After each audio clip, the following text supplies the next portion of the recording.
Hi, my name's Catherine. I'm a psychology student at the University of New England, and today I'm going to talk to you about motivational interviewing and how it can be used to help support people to increase their exercise and decrease sedentary behaviour.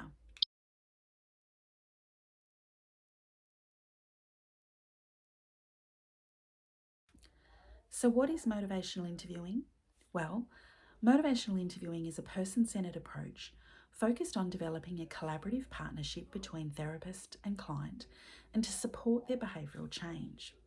It recognises that the client needs to be ready, willing, and able to take steps to change their behaviour, and also recognises the client's ownership of both the situation and the decision making process.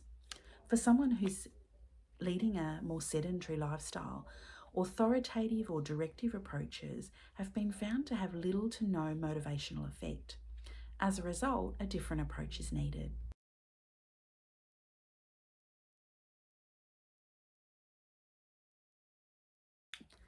Using motivational interviewing involves a non confrontational approach. The essence of motivational interviewing has been described as collaborative, evocative, and of honouring the sense of autonomy of the individual.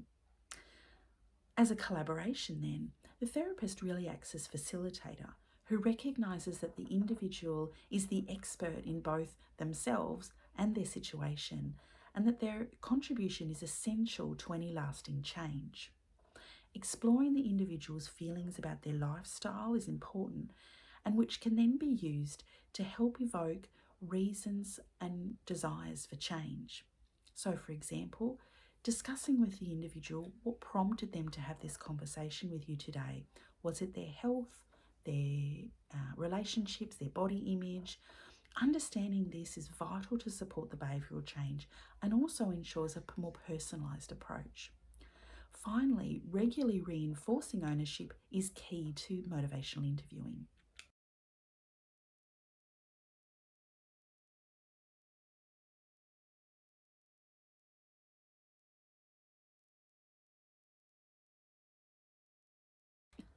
There are a number of key concepts to consider when utilising motivational interviewing.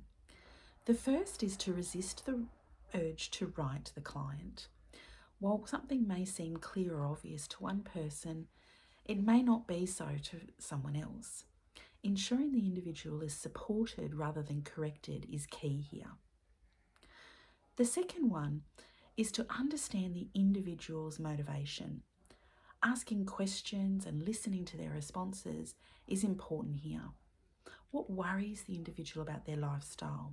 How do they feel about exercising or their health? These will help you understand exactly what it is that's motivating them to have the conversation with you today. The third is listening with empathy.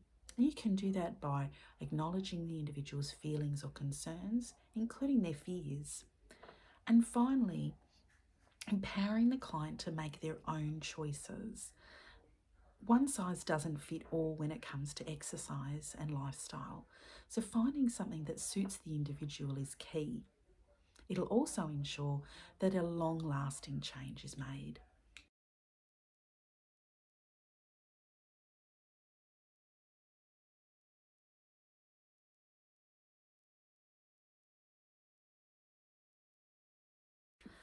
There are four important skills you can utilise to make motivational interviewing even more effective. The first is asking open ended questions.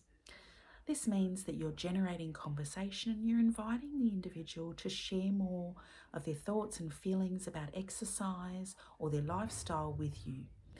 You might ask things like, what could you do differently? What do you like about this? What do you enjoy doing on the weekends? It encourages them to talk and share information with you. The second one is using positive affirmations. Positive affirmations encourages the individual to keep sharing that information. You can say, thanks for sharing that with me. It's great that you're talking about this and thinking about making a positive change. I love that you're here doing this today. The third one is reflection.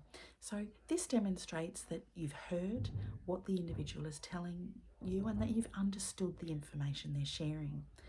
So for example, you might say, So, what you've told me is that you went to the gym, but you felt really uncomfortable, and since then, you've never been back.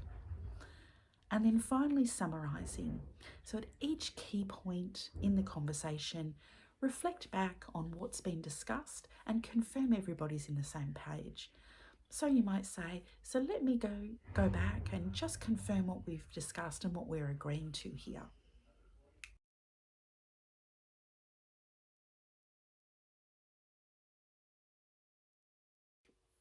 There are a wide range of barriers to change when it comes to exercise. This could include everything from confidence or past experiences to injury or scheduling issues. Taking the time to work out what your client's past experiences will be key. Motivational interviewing isn't one of those therapies where the facilitator spends a lot of time talking. It really is about listening. And through that, you can gauge where it is the individual is up to in terms of the change process. Are they at the stage where they're ambivalent to change and really not ready to take actual steps?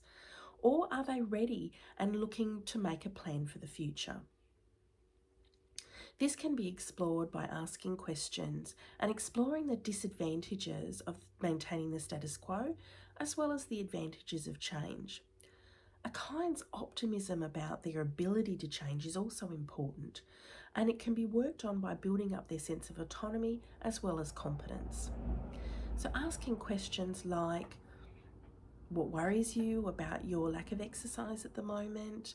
What would be the advantage of starting up a regular exercise program? Or when you've made a significant change in your life in the past, what did you do? How did you manage it? Can be really helpful.